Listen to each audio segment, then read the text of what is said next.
Hola amigas y amigos, mi nombre es Daniela León y este es un resumen noticioso para Amanecer Ranchero y Atardecer Ranchero con la información más destacada de la semana. Este reporte tiene un corte el viernes 16 de enero de 2026. El primer ministro McCartney anunció este viernes un acuerdo preliminar y calificado como histórico entre Canadá y China para reducir los aranceles que ambos países se impusieron en los últimos años, marcando así un giro en la relación que había estado marcada por tensiones comerciales y diplomáticas. ¿Qué contempla el pacto? Pues China debería reducir drásticamente los aranceles sobre productos agrícolas canadienses, incluida la canola, mientras que Canadá permitirá la entrada de hasta 49,000 vehículos eléctricos chinos por año, con una tarifa del 6,1% en lugar de un arancel actual del 100%. Según Carney, el acuerdo eliminará las barreras comerciales y formará parte de una alianza estratégica más amplia que también incluye turismo, intercambios culturales y cooperación económica. Carney afirmó que los avances logrados en los últimos meses ayudarán a preparar a Canadá y China para el nuevo orden mundial, señalando que se trata de una relación basada en intereses y en un enfoque, lo cito textualmente, realista y respetuoso. Añadió también que China es más predecible que Estados Unidos. El acuerdo fue celebrado por los sectores agrícolas y los gobiernos provinciales como Saskatchewan, mientras que el premier de Ontario, Doug Ford, criticó la medida y advirtió posibles riesgos para la industria automotriz canadiense. Es importante recordar que este acuerdo pone fin a una disputa comercial que se arrastra desde el 2024, cuando Canadá impuso aranceles del 100% a los vehículos eléctricos chinos, lo que llevó a Beijing a responder con gravámenes de hasta el 84% sobre la canola y otros productos agrícolas canadienses. China es el segundo mayor mercado de exportación de canola para Canadá y el levantamiento parcial de estas barreras se da en un momento clave para los agricultores, a pocas semanas del inicio de decisiones de siembra. Y ya que hablamos de la diversificación de acuerdos comerciales, la siguiente nota viene muy ad hoc. Y es que el presidente de Estados Unidos, Donald Trump, calificó como irrelevante el acuerdo comercial entre Canadá, Estados Unidos y México, el TEMEC, o llamado en inglés CUSMA. ¿Cuándo y dónde dijo esto? Lo dijo durante una visita a una planta en la compañía Ford en Michigan, mientras reiteró su presión para que las empresas trasladen la producción manufacturera a suelo estadounidense.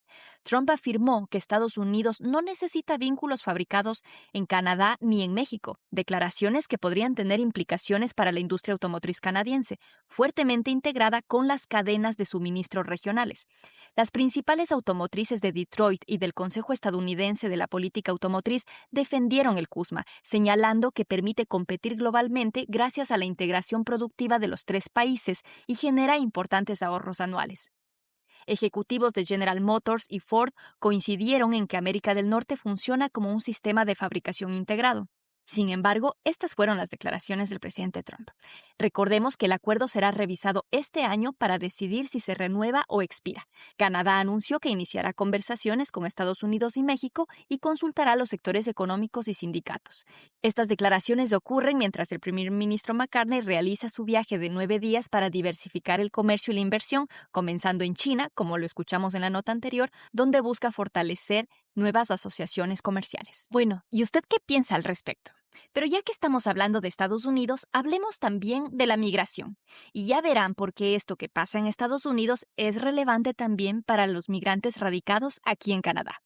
Empecemos por decir que el Departamento de Estados Unidos anunció el día miércoles 14 de enero que suspenderá el procesamiento de visas de inmigrantes para ciudadanos de 75 países, entre ellos Afganistán, Irán, Rusia y Somalia, y los latinoamericanos en la lista: Brasil, Colombia, Cuba, Guatemala, Nicaragua, Uruguay, añadimos allí también a Belice y Haití. La medida entrará en vigor este 21 de enero. El gobierno estadounidense declaró que la suspensión no afectará visas temporales o de turismo o negocios, ni a visas de no inmigrante que representan la mayoría de las solicitudes. Pero es que esto no ocurre de manera aislada, porque recordemos que la ciudad de Minneapolis enfrenta una creciente tensión tras el asesinato de René Good por balazos de un agente de Servicio de Inmigración y Control de Aduanas ICE durante una redada que se dio el pasado 7 de enero. Las protestas multitudinarias contra ICE se han intensificado y lo hicieron aún más después de que el miércoles un agente federal disparara a un hombre en la pierna tras un enfrentamiento físico. El incidente generó nuevos enfrentamientos entre manifestantes y oficiales en las crecientes manifestaciones, con gases lacrimógenos y proyectiles utilizados por ambos lados. Ante esto, el presidente Donald Trump amenazó con invocar lo que se llama la ley de insurrección. ¿Para qué? Porque esta le permitiría el despliegue de tropas federales para las funciones policiales. ¿Qué es lo que él argumenta? Pues acusa a las autoridades locales de no controlar a lo que él denomina agitadores. Pero por otra parte, el alcalde de Minneapolis, Jacob Frey, calificó la situación de insostenible, describiendo la presencia federal como una fuerza 5 veces mayor a la policía local.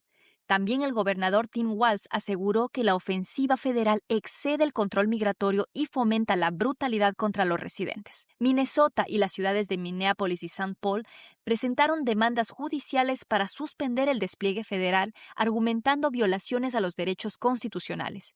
Mientras tanto, el gobierno federal de Estados Unidos sigue defendiendo la legalidad de sus acciones.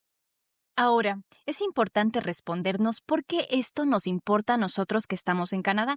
Pues porque la creación ficticia del migrante como un enemigo de los pueblos traspasa fronteras, y esa creación provoca eventos como los que vamos a repasar en las siguientes notas. Es que la semana pasada decenas de personas se reunieron en el Nathan Phillips Square de Toronto para expresar su oposición a la inmigración masiva. Pancartas y consignas racistas y xenófobas se hicieron presentes. Ello generó una contraprotesta organizada por Community Solidarity Toronto y otras organizaciones sociales centradas en lo que ellos decían reducir el odio y la xenofobia. Ellos señalaron que culpar a los migrantes por problemas sociales y económicos es injusto, pero además promueve la división. Aproximadamente entre 200 a 300 personas participaron en cada una de las marchas, pero el ambiente estuvo tenso, tanto que la policía realizó 8 arrestos y presentó 29 cargos relacionados con disturbios.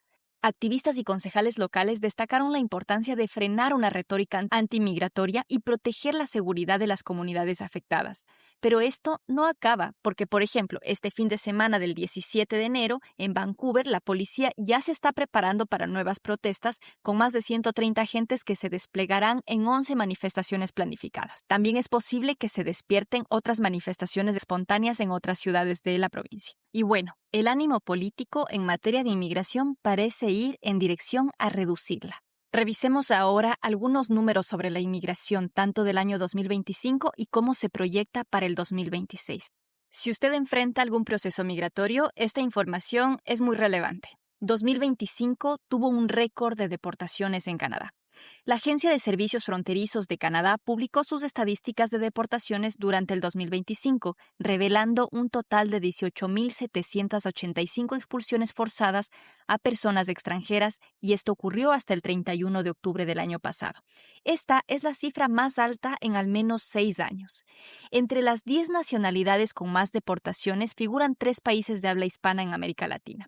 Pero vamos en orden. En primer lugar estuvo México con 3,972 expulsiones. Le sigue la India con 2,831 expulsiones y Haití con 2,002 expulsiones. Pero entre la lista de los 10 países con más expulsiones está también en cuarto lugar Colombia con 737 y en séptimo Venezuela con 562. Estos entre muchos otros países. Las deportaciones han aumentado de manera constante desde el 2019 en un repunte notable a partir desde el 2023, lo que refleja tanto el endurecimiento de las políticas migratorias como un incremento de la llegada de personas que están de manera irregular, indocumentada o en proceso. Pero bueno, esto fue para el 2025. ¿Cómo se avecina el 2026? Se espera que este año más de 2,1 millones de residentes temporales en Canadá podrían ver vencidos sus permisos y verse obligados a abandonar el país. Según datos de Inmigración, Refugiados y Ciudadanía de Canadá, el total incluye trabajadores y visitantes temporales, pero no a los estudiantes ni a las extensiones de estudio.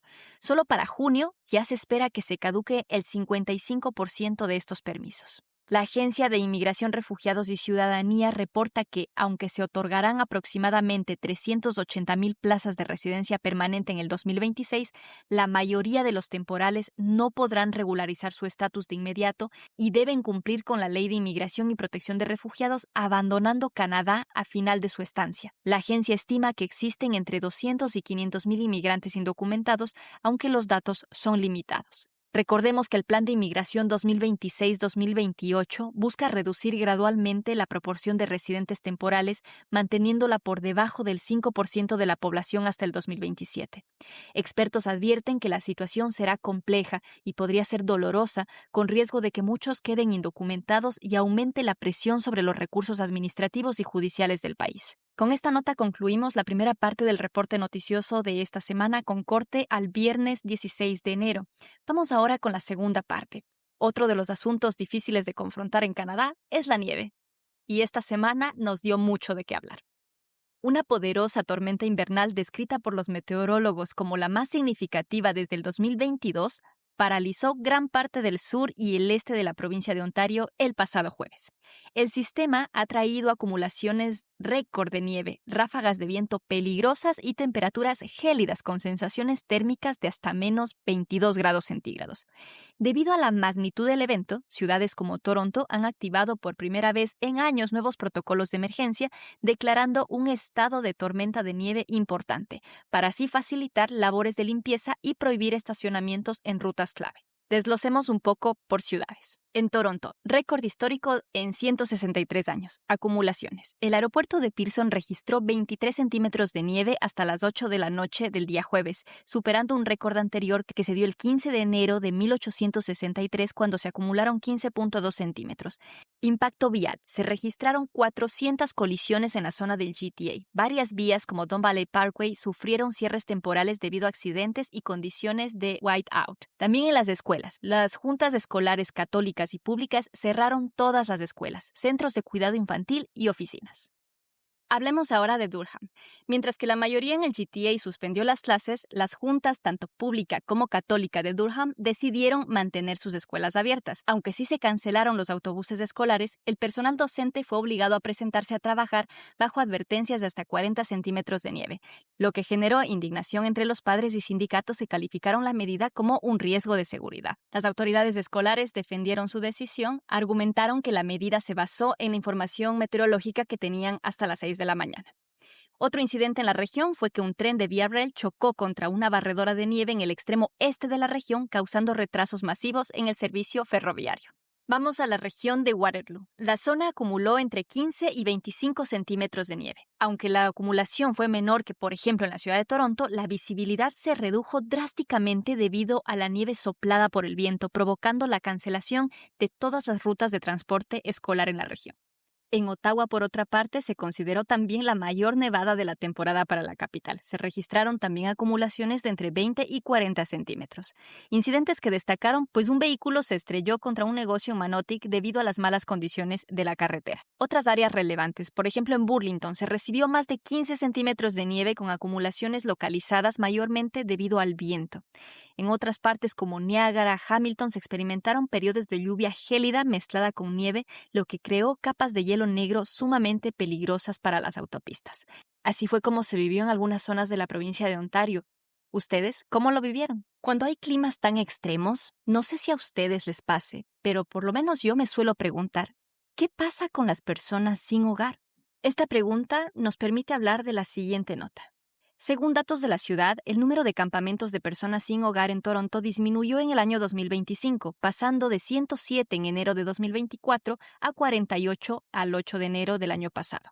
La administración municipal atribuye la reducción al trabajo de traslado de personas a espacios interiores y al progreso de servicios sociales y viviendas de apoyo.